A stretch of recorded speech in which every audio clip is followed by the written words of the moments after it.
السلام علیکم ورحمۃ اللہ وبرکاتہ my dear brothers and sisters. I hope that you are all doing well.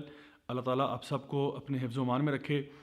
انشاءاللہ آج سے میں کوشش کروں گا کہ آپ کو روزانہ ایک ویڈیو پوسٹ کروں جس میں کچھ نہ کچھ آپ کے ساتھ ٹپس دی جائیں, آپ کو پریکٹیکل ایڈوائس دی جائے.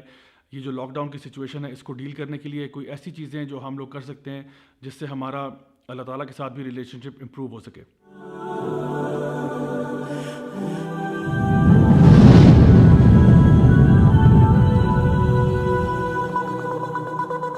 کل ہی میں صحیح بخاری کی کتاب الفتن کا جائزہ لے رہا تھا اور اس میں ایک حدیث میری نظروں کے سامنے سے گزری, تو میں نے کہا میں آپ کے ساتھ ضرور شیئر کرتا ہوں انشاءاللہ. اسامہ بن زید رضی اللہ عنہما نریٹ کرتے ہیں کہ نبی کریم صلی اللہ علیہ وسلم جو ہیں ایک مرتبہ مدینہ کی ایک اونچی سی مقام پر جا کر کھڑے ہو گئے اور آپ نے لوگوں سے یہ بات ارشاد فرمائی کہ فتنے میں دیکھتا ہوں کہ تمہارے گھروں کے اوپر اس طرح سے نازل ہوں گے جیسے بارش کے قطرے تمہارے گھروں پر گرتے ہیں. اس سے ظاہر یہ ہوتا ہے کہ فتنے جو ہیں یعنی کہ ٹرائلز ٹریبولیشنز, ایسی چیزیں جو اللہ تعالیٰ کی نافرمانیوں میں کاؤنٹ کرتی ہیں, وہ چیزیں ہمارے گھروں پر نازل ہوں گی. اور اگر آپ تھوڑا سا جائزہ لیں تو آج کل کے اس میڈیا کے دور میں کوئی ایسا گناہ, کوئی ایسا یعنی اللہ کی نافرمانی نہیں ہے جو سیٹلائٹ چینلز کے تھرو, جو انٹرنیٹ کے تھرو, جو یوٹیوب کے تھرو, جو فیس بک, اسنیپ چیٹ, ٹویٹر وغیرہ وغیرہ, ان سب کے تھرو ہمارے گھروں پر نازل نہ ہو رہی ہو. یقیناً بہت سارا اچھا کانٹینٹ بھی آتا ہے, لیکن اس کے ساتھ ساتھ کوئی گھر جو ہے وہ اس قسم کے فتنے سے محفوظ نہیں ہے. بالکل اسی طرح سے کہ جس طرح جب بارش پڑتی ہے تو سارے گھروں کو ہی اپنی لپیٹ میں لے لیتی ہے. اسی کے ساتھ ساتھ ایک اور حدیث جو کہ صحیح بخاری کی کتاب الفتن میں بھی ہے اور کچھ مختلف الفاظ کے ساتھ کتاب العلم میں بھی موجود ہے, جہاں پہ نبی کریم صلی اللہ علیہ وسلم نے یہ بات ارشاد فرمائی کہ علم جو ہے وہ ایک دم سے نہیں اٹھایا جائے گا, بلکہ علم اٹھے گا کس طرح سے کہ علماء کی وفات ہو جائیں گی.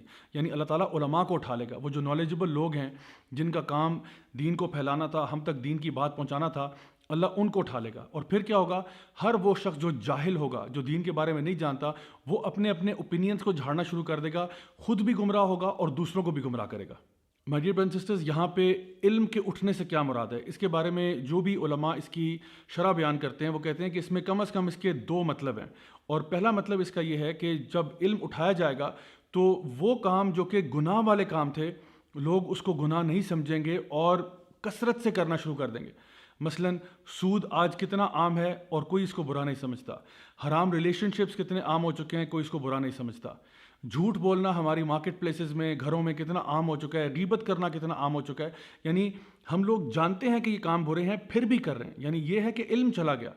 دوسرا مطلب کیا ہے کہ علم اٹھنے کا, وہ یہ کہ انسان اچھے کاموں کو کرنا ترک کر دے گا. یعنی ہم سب جانتے ہیں کہ نفلی نماز پڑھنے کے فائدے کتنے ہیں فرض نماز کے ساتھ ساتھ, لیکن اکثر لوگ جو ہے نفلی نمازیں نہیں پڑھ رہے, سنتیں نہیں پڑھ رہے. ہم سب جانتے ہیں کہ نماز کے بعد ذکر کرنا کتنا ہی افضل ہے. ہم سب جانتے ہیں کہ نفلی روزے رکھنا کتنا افضل ہے, لیکن کم ہی لوگ ہیں جو یہ چیزیں پوری کر رہے ہیں. ہم سب جانتے ہیں کہ قرآن مجید کی تلاوت کرنا کتنا ضروری ہے, لیکن اس سے بھی کتنے لوگ پیچھے ہٹ چکے ہیں. اور اس وقت جو کہ ایک لاک ڈاؤن کی سچویشن ہے, اس کے باوجود لوگ بجائے کہ وہ اللہ تعالیٰ کے ساتھ کنیکٹ کریں, قرآن کے ساتھ زیادہ ٹائم سپینڈ کریں اور اپنی عبادات کو بہتر کریں, ابھی بھی لوگ جو ہے وہ سوشل میڈیا پہ زیادہ ٹائم گزار رہے ہیں. ابھی بھی لوگ جو ہیں وہ نیوز کو فالو کر رہے ہیں اور آگے پیچھے ایک ایک پل پل کی خبر حاصل کر رہے ہیں کہ فلاں جگہ پہ کیا ہو گیا, فلاں جگہ پہ کیا ہو گیا, وداؤٹ ریئلائزنگ کہ ہمارے لیے اس وقت زیادہ ضروری یہ ہے کہ ہم اپنا ریلیشن شپ اللہ تعالیٰ کے ساتھ بہتر کریں اور وہ کام کریں جو واقعی ہمارے دنیا آخرت دونوں کے فائدے کے لیے ہیں. تو چونکہ میں نے آپ سے کہا تھا کہ میں اس ویڈیو کے اندر آپ کو کچھ پریکٹیکل ٹپس دوں گا, تو انشاءاللہ میرا مقصد آج آپ کو صرف حدیثیں سنانا نہیں تھا, بلکہ کسی پریکٹیکل سلوشن کی طرف لے کے جانا تھا.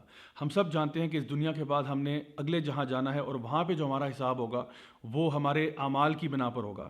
یعنی اللہ تعالیٰ ہمارے چہروں کو نہیں دیکھ رہا, ہمارے لباس کو نہیں دیکھ رہا, بلکہ اللہ تعالیٰ ہمارے دلوں کی حالت کو دیکھے گا, اور ہمارے اعمال ہی ہیں جو ہمارے ساتھ قبر میں جائیں گے, باقی سب کچھ ہم دنیا میں چھوڑ جائیں گے.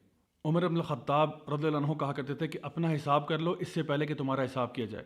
تو آئیے ہم لوگ مل کے اپنا حساب کریں.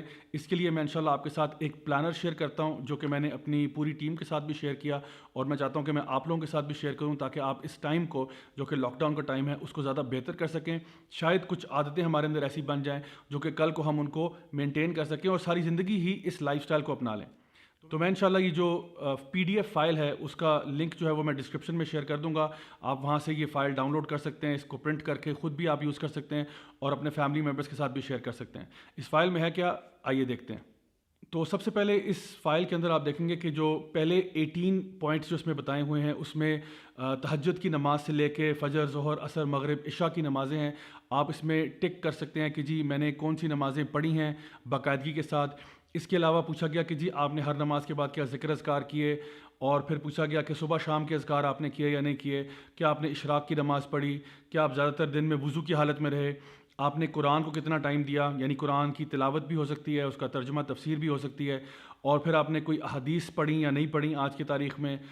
کچھ اچھی کتابیں جو میں آپ کو ریکمینڈ کر سکتا ہوں حدیث کے لیے، مثلاً ریاض الصالحین آپ پڑھ سکتے ہیں، جو کہ 2 والیومز پہ اویلیبل ہے. اس کے علاوہ جو ہے وہ ایک کتاب ہے جس کا نام ہے اللؤلؤ والمرجان، انگلش میں اس کا نام ہے پرلز اینڈ کورلز، جو کہ آپ کو 2 والیومز میں مل جائے گی. صحیح بخاری اور مسلم کی جتنی بھی متفقن علیہ احادیث ہیں وہ اس کتاب میں پائی جاتی ہیں. اگر گھر میں آپ کی یہ کتاب ہوگی تو انشاءاللہ آپ بڑے آرام سے نبی کریم صلی اللہ علیہ وسلم کی احادیث سے بھی فائدہ اٹھا سکتے ہیں. اس کے ساتھ ساتھ کیا آپ نے اپنے والدین کے ساتھ اچھا سلوک کیا آج، کیا آپ نے کسی کو ہرٹ تو نہیں کیا، اگر ہرٹ کیا تو کیا آپ نے ان کے ساتھ اپولوجائز کیا. اس کے ساتھ ساتھ کیا آپ نے دین کی بات آج لوگوں تک پہنچائی، چاہے کسی کو سورہ فاتحہ سکھا دی ہو، کسی کو کوئی نیک کام کی طرف ترغیب دے دی ہو، کیا کوئی ایسا کام آج آپ نے کیا. اس کے ساتھ ساتھ یہ کہ آپ نے کیا استغفار کیا، توبہ کیا، وہی گناہ جو ہم کرتے رہتے ہیں صبح شام میں، کیا آج آپ نے استغفار کیا. کیونکہ ہم یہ بات جانتے ہیں کہ اپنے اوپر سے مصیبتوں کو ہٹانے کا سب سے افیکٹو طریقہ جو ہے وہ توبہ اور استغفار ہے. اور فائنلی اس میں یہ بات ہے کہ کیا آپ نے کوئی ایکسرسائز کی، کوئی ورک آؤٹ کیا، کیونکہ اپنی صحت کا بھی خیال رکھنا بہت ضروری ہے.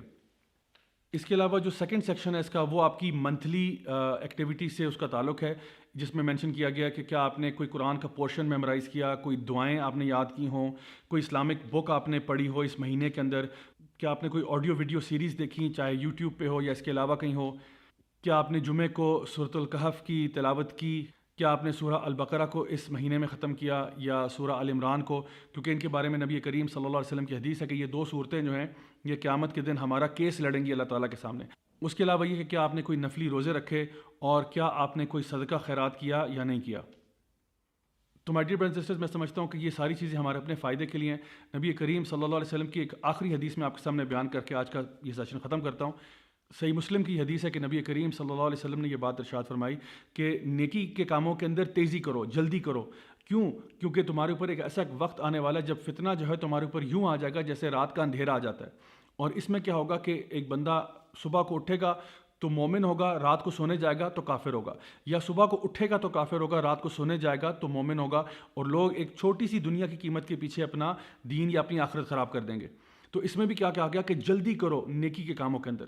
تو مائی ڈیئر برادرز اینڈ سسٹرز، انشاءاللہ ہماری پوری کوشش ہونی چاہیے کہ یہ جو ٹائم ہمیں ملا ہوا ہے، چاہے وہ لاک ڈاؤن کا ٹائم ہی صحیح، اس میں ہم اس کا بھرپور فائدہ اٹھاتے ہوئے اپنا ریلیشن شپ اللہ تعالیٰ سے بہتر کریں، اللہ سے خوب دعائیں کریں، اللہ سے اپنے گناہوں کی معافی مانگیں کہ تاکہ اللہ تعالیٰ ہمارے اوپر جو آئی ہوئی مصیبت ہے اس کو ہم سے دور کر دے. دس از می راجہ ضیاء الحق signing off. Until next time, والسلام علیکم ورحمۃ اللہ وبرکاتہ.